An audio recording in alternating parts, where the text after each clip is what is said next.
Want to know one of the most misunderstood secrets about what truly turns women on?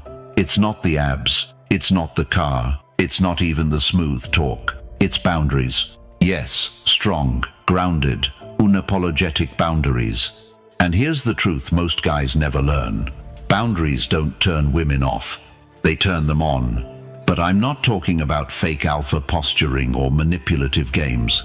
I'm talking about real masculine boundaries, the kind that come from deep self-respect, unshakable purpose, and a man who knows exactly who he is.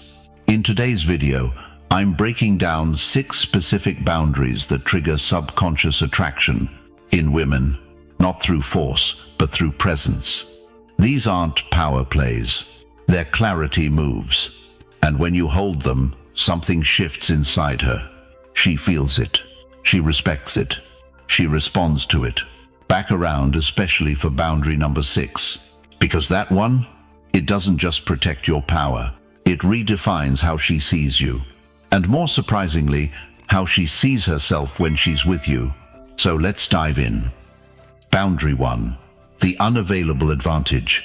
Your time is yours. That's the first and most powerful boundary you can ever set. Now, at first, this one feels dangerous. You don't reply to her text right away. You don't drop everything when she calls. You don't rearrange your entire schedule just to be available for her on a whim. Your mind screams, wait, won't she lose interest? Won't she think I don't care?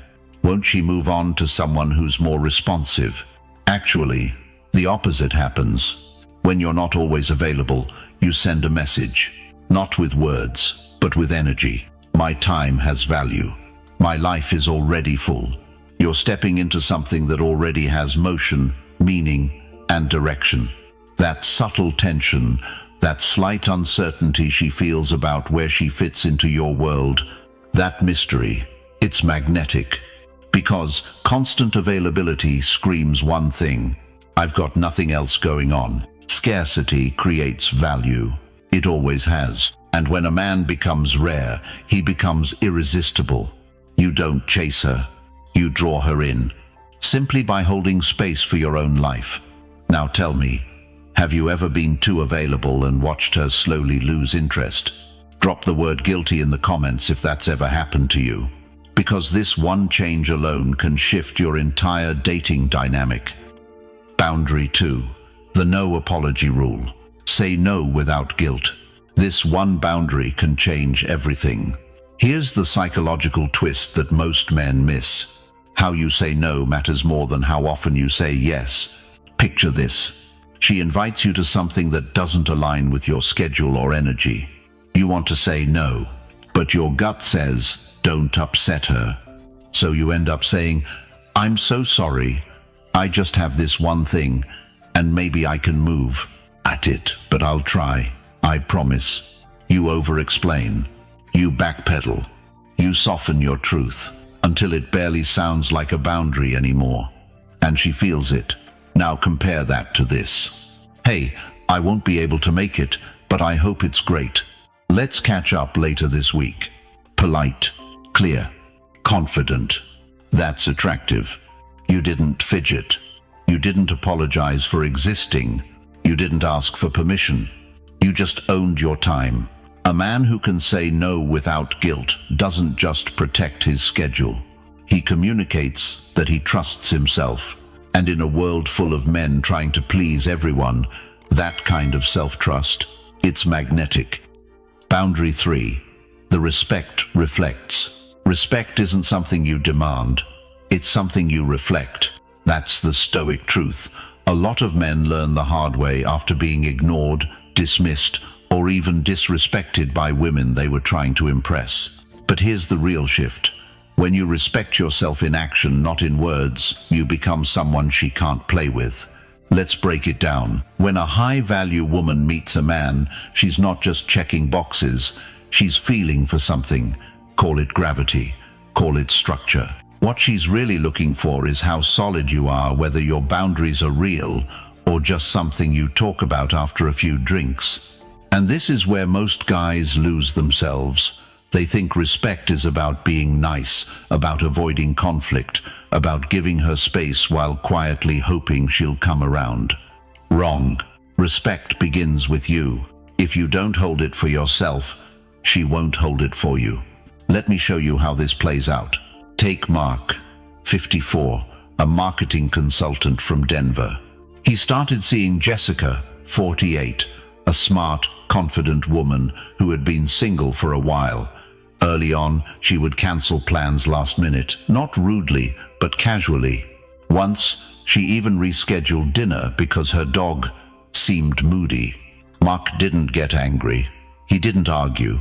But the next time she texted to hang out, he replied simply, "Only if it's a confirmed night. My time matters too." That was it. No drama, no sarcasm, just a clear mirror. Jessica showed up on time that week and kept showing up consistently after that. Mark didn't need to lecture her. He didn't need to explain what respect means. He just lived it. This is the Stoic approach. Waste no more time arguing what a good man should be. Be one. Marcus Aurelius said it centuries ago, and it hits harder today than ever. Here's another example. Derek, 58, a retired Navy officer, was dating Erin, 50, an executive in finance. Smart, assertive, sharp tongue. At a small dinner party, she playfully teased Derek about his old-fashioned style, mocking his blazer in front of friends. He didn't laugh. He didn't challenge her either. Later, when they were alone, he told her, "You're free to joke however you like, but I don't stay close to people who try to chip away at me in public.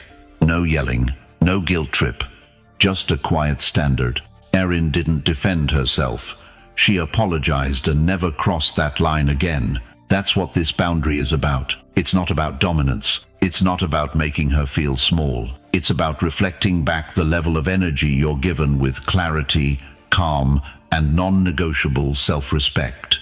You see, women remember the men who stood firm. They may laugh in the moment, but deep down, they clock every time you don't flinch and every time you do. If you react emotionally, pleading, over-explaining, trying to fix the moment, you lose the frame. If you stay composed and speak from principle, you gain her respect. And more importantly, you keep yours. Stoicism isn't about being cold. It's about not being shaken. And here's the thing. When you reflect disrespect back through action, not attitude, you train the world how to treat you.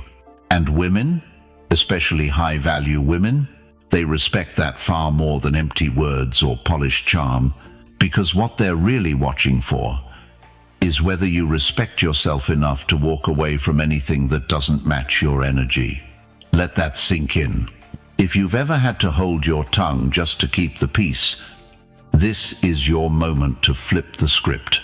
Comment below. I hold frame. Stay with me.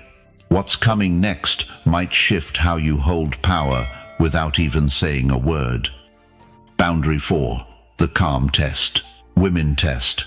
Not to be cruel, not to play games, but to see what kind of man they're dealing with. And it's not always in your face. It might come wrapped in sarcasm, disguised as a joke, or hidden in silence. But make no mistake, she's watching your reaction.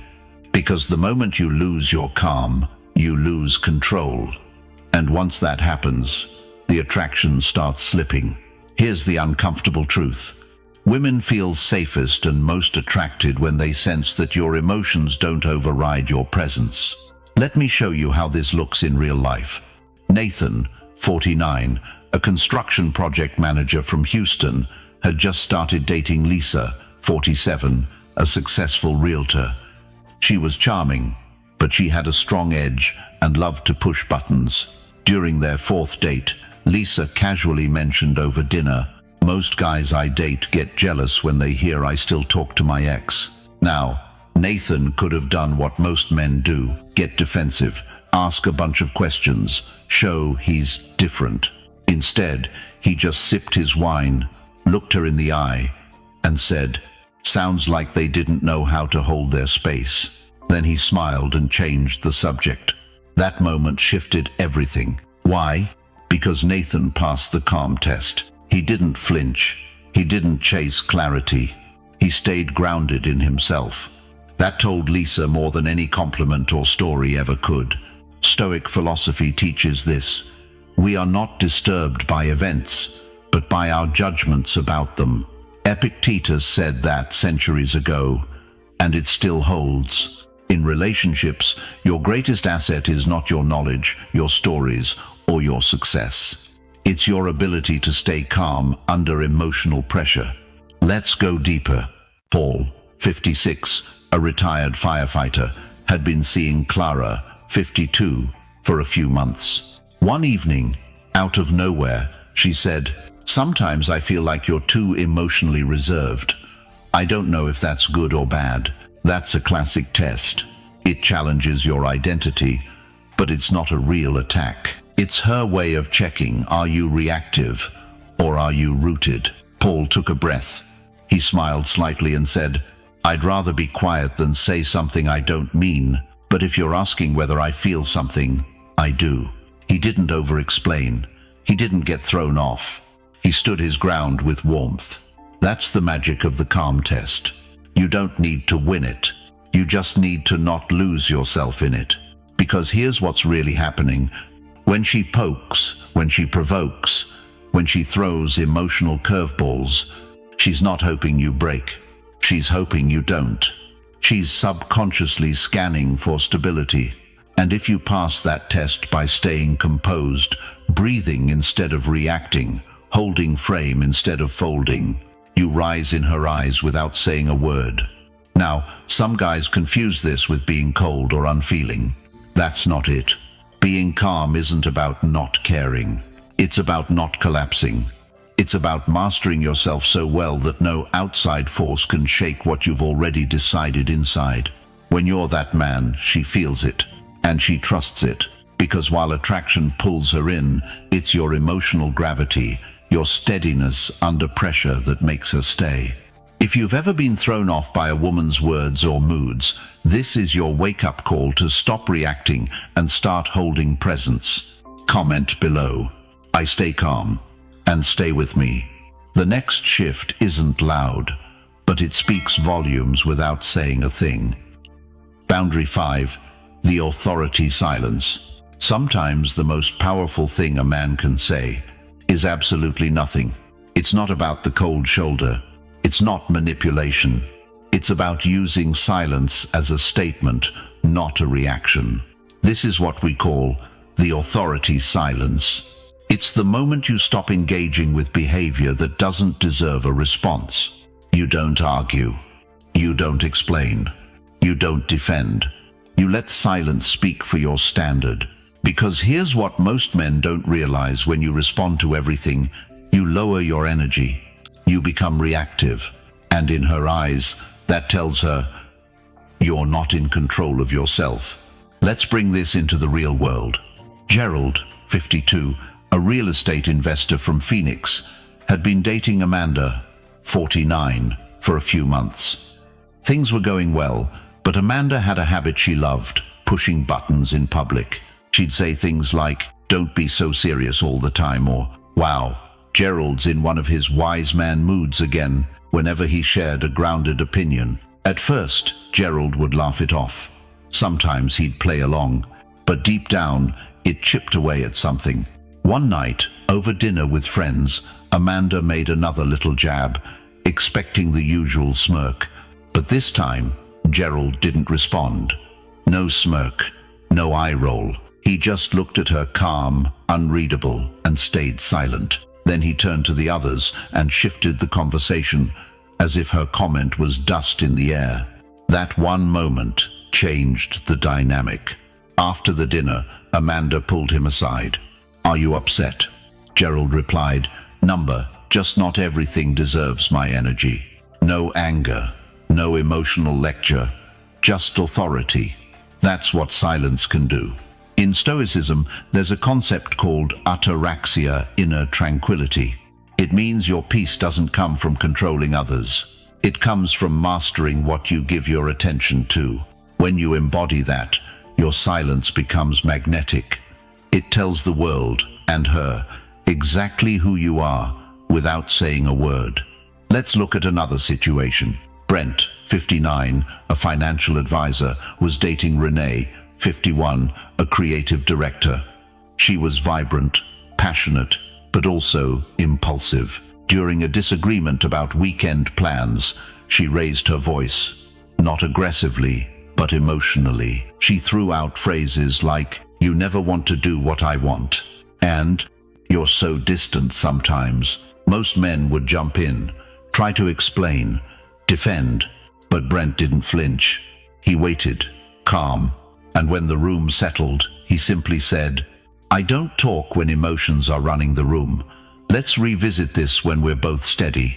He got up, took a walk, left it there. Renee texted 20 minutes later, "I respect that. I lost my grip for a minute." That's the authority silence in action. And here's why it matters so much. It forces both people to slow down. It resets the energy. It protects your masculine frame. It teaches her that your attention is a privilege, not a given. Now let's be clear. Silence is not about punishing her. It's not a weapon. It's a boundary, a calm one. One that says, "I won't argue to prove my value. I won't entertain chaos. I know who I am, and that's enough." When you hold this kind of space, high-value women feel it. They don't always like it in the moment, but they respect it deeply. Because in a world of men who panic, plead, or overshare, you become rare. And in attraction, rarity is power. If you've ever felt like your words were falling on deaf ears, it might be time to stop talking and start standing. Comment below. I protect peace. And what's next? Let's just say, it's the kind of boundary she feels before you even open your mouth. Boundary 6. The mission first code. There's one rule that separates grounded men from the ones who get lost in someone else's world. Your mission comes first. Always. A lot of guys think this sounds selfish, but it's the opposite. When a man puts his mission first, he becomes the kind of man a high-value woman respects, desires, and follows. Let's break this down. When you start shifting your schedule, abandoning your goals, or reshaping your path to make her happy, what you're really saying is, "My purpose is flexible. My identity is negotiable." That doesn't create desire. That creates emotional instability and, over time, resentment. Now let's see how this plays out in real life. Marcus, 47, owns a custom woodworking business in Denver. He's built it from scratch over 20 years. He met Dana, 46, an interior designer, and things clicked fast.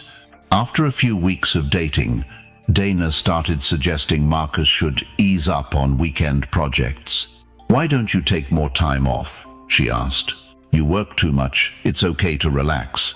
Now, Marcus enjoys downtime, but his weekends in the shop, that's where his purpose lives.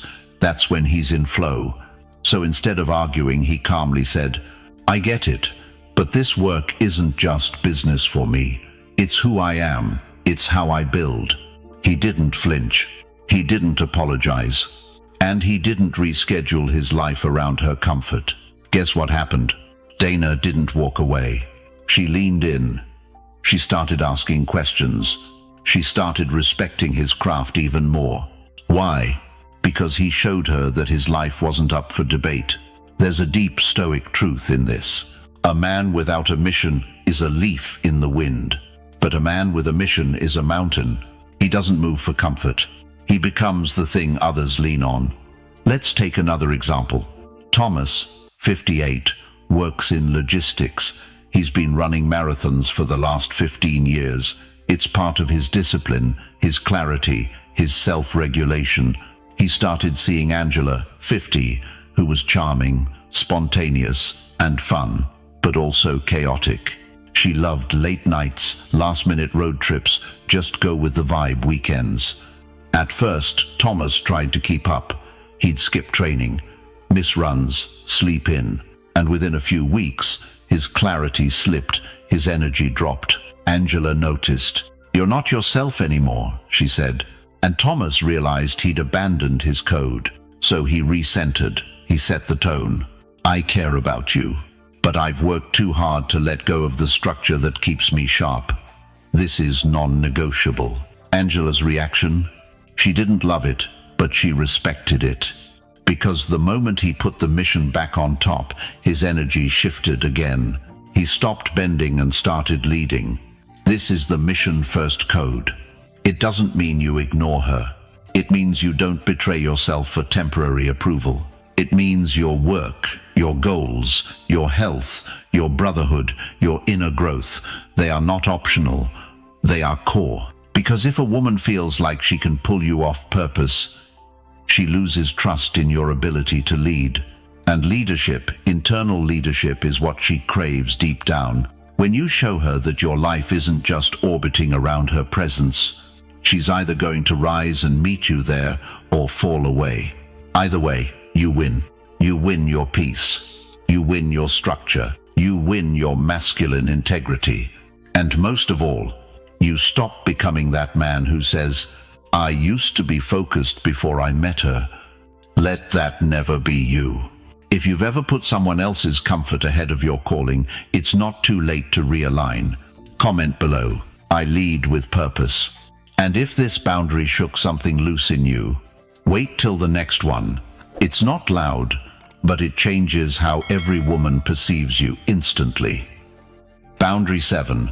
The no fixing rule. Here's a hard truth. You are not her therapist. You are not her savior. And you're definitely not her emotional janitor.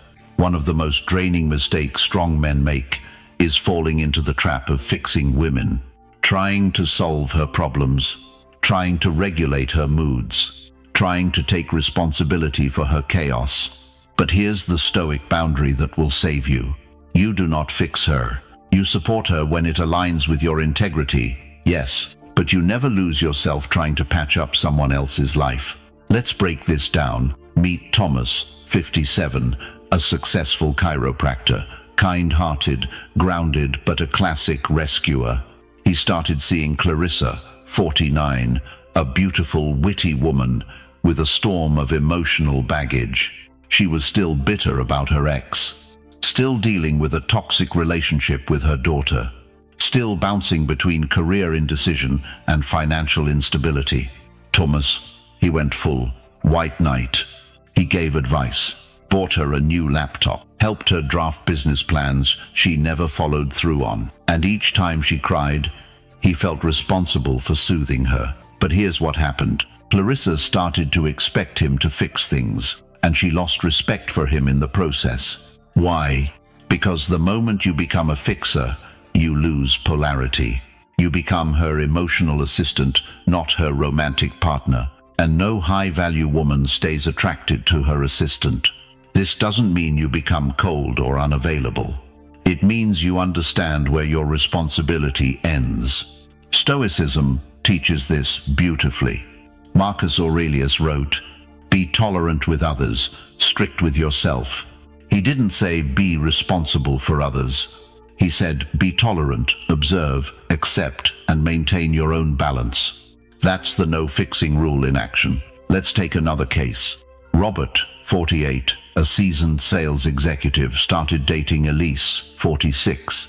She had been through a rough divorce. There were trust issues, mood swings, occasional outbursts.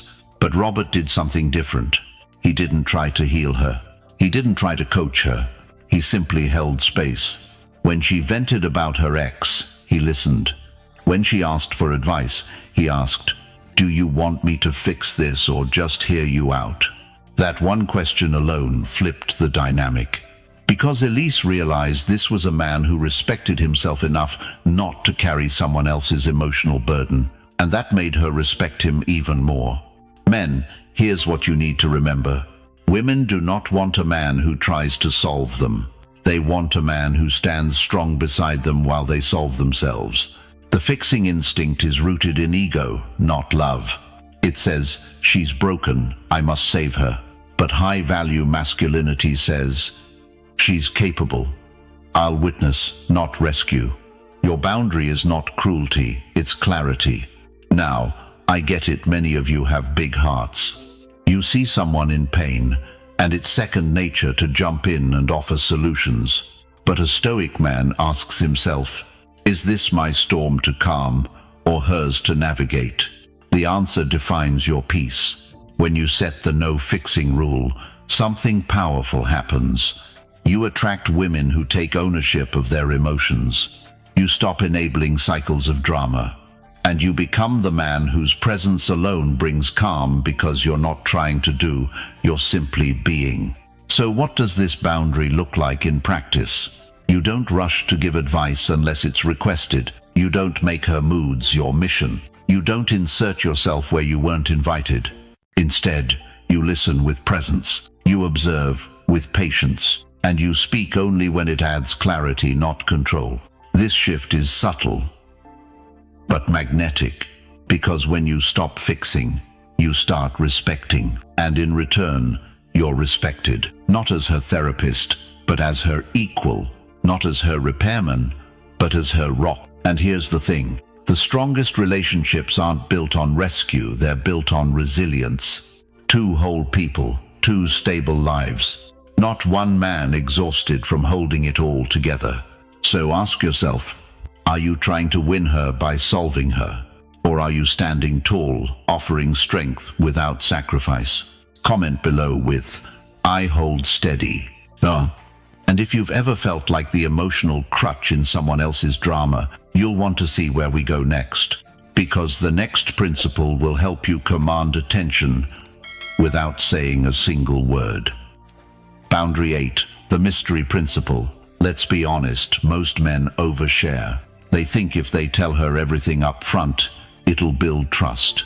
But what it actually builds is predictability. And predictability kills attraction. What you need instead is mystery, not manipulation, not withholding on purpose, but a steady, deliberate control of your story. That's the mystery principle. It's the boundary that makes a woman lean in because she can't quite figure you out. And in a world where men are either too loud or too desperate, that silence, that restraint, it becomes power. Let me show you what this looks like. Paul, 52, runs his own design firm. Divorced for 5 years, he recently started dating again. On his first few dates, he made the classic mistake talking too much. He talked about his past marriage, his health scare 3 years ago, his daughter's college fund, all before the drinks even arrived. He thought, I'm just being open. Oh, but what she heard was, here's my life, all at once, hope you like it. Then he met Maria, 47, an architect, strong, curious, intuitive. This time, he held back, not out of fear but out of discipline. When she asked about his past, he said with a small smile, that's a long story, maybe I'll tell you someday. When she asked what made him happiest in life, he paused and said, I'm still figuring that out. He wasn't avoiding connection, he was inviting curiosity. Mystery is not about being a riddle, it's about pacing your truth. When you do that, you trigger her imagination. And imagination is the engine of desire. Why does this work so well? Because humans don't crave what's handed to them. We crave what's just out of reach. We crave the climb. The Stoics understood this. Epictetus said, practice silence, for in silence the soul finds discipline. Mystery isn't a performance, it's presence. It's the choice not to explain everything, to allow a woman the space to observe, interpret, and explore you over time. And it separates the high-value man from the crowd. You ever notice how the most attractive people in the room aren't necessarily the loudest? They don't need to tell stories. Their energy speaks. Their restraint invites interest. Mystery isn't cold, it's confident. Let me give you another example. Derek, 49, former Navy officer turned leadership consultant, was dating a younger woman, Natalie, 42, an assertive marketing VP.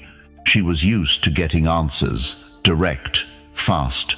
But Derek didn't play that game. She once asked him what his longest relationship was. He smiled and replied, Let's not rush the autobiography just yet. She laughed, but her interest doubled, because that answer revealed just enough to be real, but not enough to be known. And men, here's the truth, once she knows you too fast, she boxes you in. She labels you, predicts you, and the game's over. But when you hold back, not out of fear, but purpose, she senses it. She knows you have depth. She just doesn't know how deep, and that's what makes her come back for more. So how do you apply the mystery principle? You don't answer every question. You don't fill every silence. You don't post your entire life on a first date. You keep some things private, some things sacred.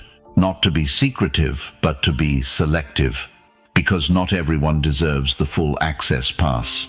And here's the truth. Mystery is magnetic when it's real, not when it's fake confidence or games, but when it comes from inner peace. When it comes from knowing that you are enough, even without full disclosure. Now pause and ask yourself, are you the kind of man who lets a woman earn the deeper layers of you? Or are you the man who puts all his cards on the table by the second glass of wine? If you want her to invest, give her a reason. Give her the feeling that there's more to you, and that she hasn't even scratched the surface. Because when you do that, she won't just listen, she'll lean in. That's the power of mystery. That's the kind of boundary that doesn't push her away. It pulls her closer because she wants to know the man behind the silence. Comment below with, I protect mystery. And if you're wondering how this plays out in the moments where words fall short, you'll want to stick around for what comes next. It's not what you say, it's how you carry the space between saying anything at all. Boundary 9. The touch control signal. Let's talk about something subtle, but incredibly powerful. Something that separates the grounded man from the needy one. Touch. Not full-blown intimacy, not flirtation for show. I'm talking about the micro moments. A graze on the arm, a hand resting briefly on the shoulder, the proximity of your body when you lean in or don't. Touch reveals everything. High-value women pick up on this faster than you think, because for them, it's not just physical, it's energetic. Touch can either project calm confidence or silent desperation. And unfortunately, most men, especially those who've been out of the game for a while, have lost touch with, well, touch. Let's walk through this. There's a man I know, Thomas, 51, divorced for 4 years, works in finance, keeps in shape, thoughtful guy. He started seeing Danielle, 48, a high-level corporate trainer. Their first 2 dates were smooth, good chemistry, respectful space. But on the 3rd date, when she laughed and tapped his knee during a story, he panicked. He thought, this is my moment. So he leaned in too close, touched her hair gently, and tried to keep contact going. She smiled politely but withdrew, not just physically, but emotionally. The rest of the evening, she was distant, and she never followed up again. Thomas didn't cross any obvious lines. He wasn't aggressive or crude. He just failed the touch control signal. Why? Because he acted from eagerness, not equilibrium. Women don't just feel your touch, they feel why you're touching them. Let me flip it. Greg, 56, a semi-retired architect, had dinner with Melissa, 47, a former dancer turned yoga instructor. They clicked intellectually and emotionally. Halfway through the night, she playfully rested her hand on his forearm. Greg didn't rush. He didn't lean in or escalate. He simply looked at her calmly, smiled, not a smirk, not a grin, but a knowing smile, and continued the conversation. Later, when they stood to leave and she offered a hug, he pulled her in slowly, hand firm on her back, not suggestive, but grounded. And she lingered. A woman senses whether a man is grounded in his own energy or if he's reaching for hers to stabilize himself. That's where Stoicism comes in. The Stoic doesn't flinch under stimulus. He observes, he chooses, he leads. Epictetus said, "No man is free who is not master of himself." That includes mastering your hand, your reflex, your impulse to reach out just to feel okay. The touch control signal is a form of non-verbal leadership. You're telling her, without a single word. I don't need anything from you, but I choose to connect when it feels right. And sometimes, the most powerful touch is no touch at all. Let's say she gets playful and nudges you. You don't jump. You don't chase. You smile. Let the moment hang in the air. Then either return the energy later, on your terms, or let it dissolve. She'll notice. Because you're not reacting. You're choosing. That's the signal. That's the standard. And it's rare. The average man thinks, she touched me, she wants more. The wise man thinks, she touched me, she's watching how I respond.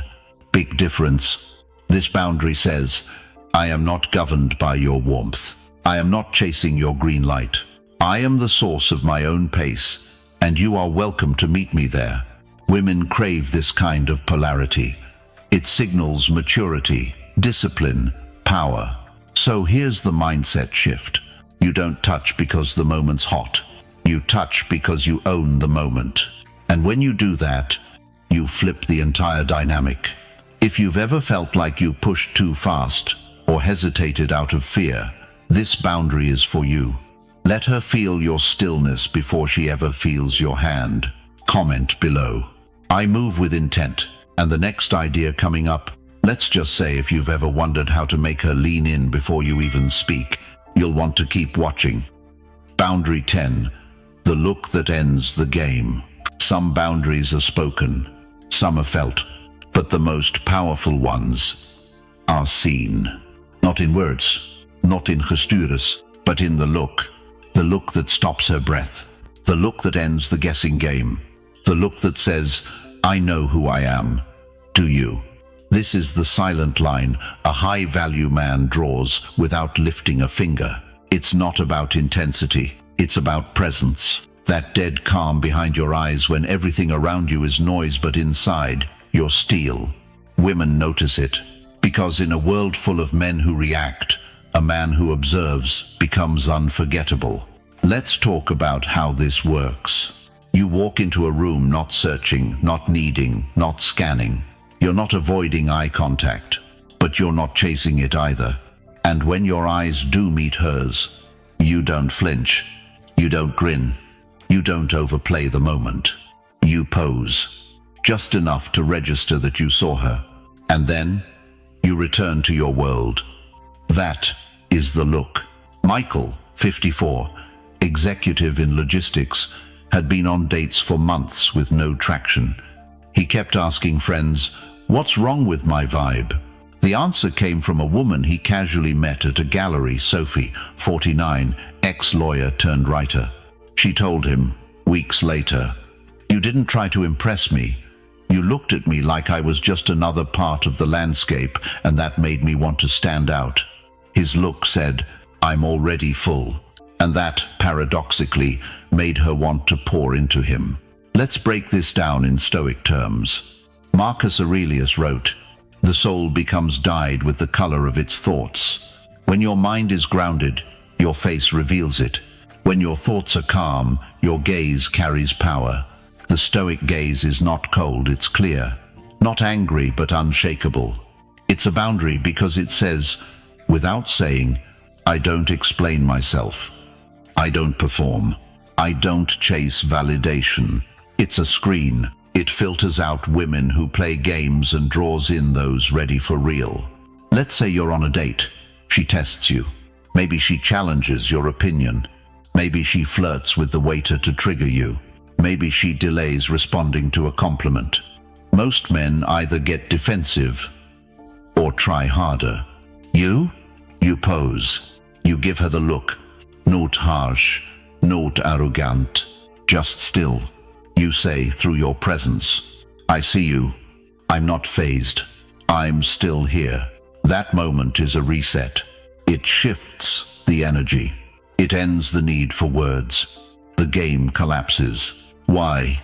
Because most women are waiting for a man who doesn't play. She's tested dozens of men, and she's tired. When you give her that look, and mean it, you're saying, you're beautiful, you're bold, but I am not for entertainment. I am not your project. I am your mirror.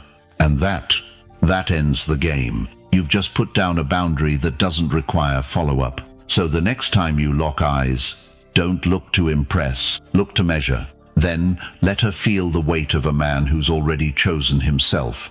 Because when you've built that presence, she'll remember your gaze long after the night ends. And she won't be looking for the next thrill. She'll be wondering if she passed your test. No need to say more. Just hold the line. And let the look speak for you. If any of this has made you pause, if something deep down said, "This is what I've been missing," then it's time to stop watching from the sidelines. You're not here just to collect ideas. You're here to live them, to draw the line, to hold your power, and to attract the kind of woman who respects that power, not drains it. So if this video spoke to you, don't just walk away. Hit that subscribe button. This isn't a one-time talk, it's a movement. Thank you for spending your time with me today. I appreciate you more than you know. Now, go live it, and I'll see you tomorrow.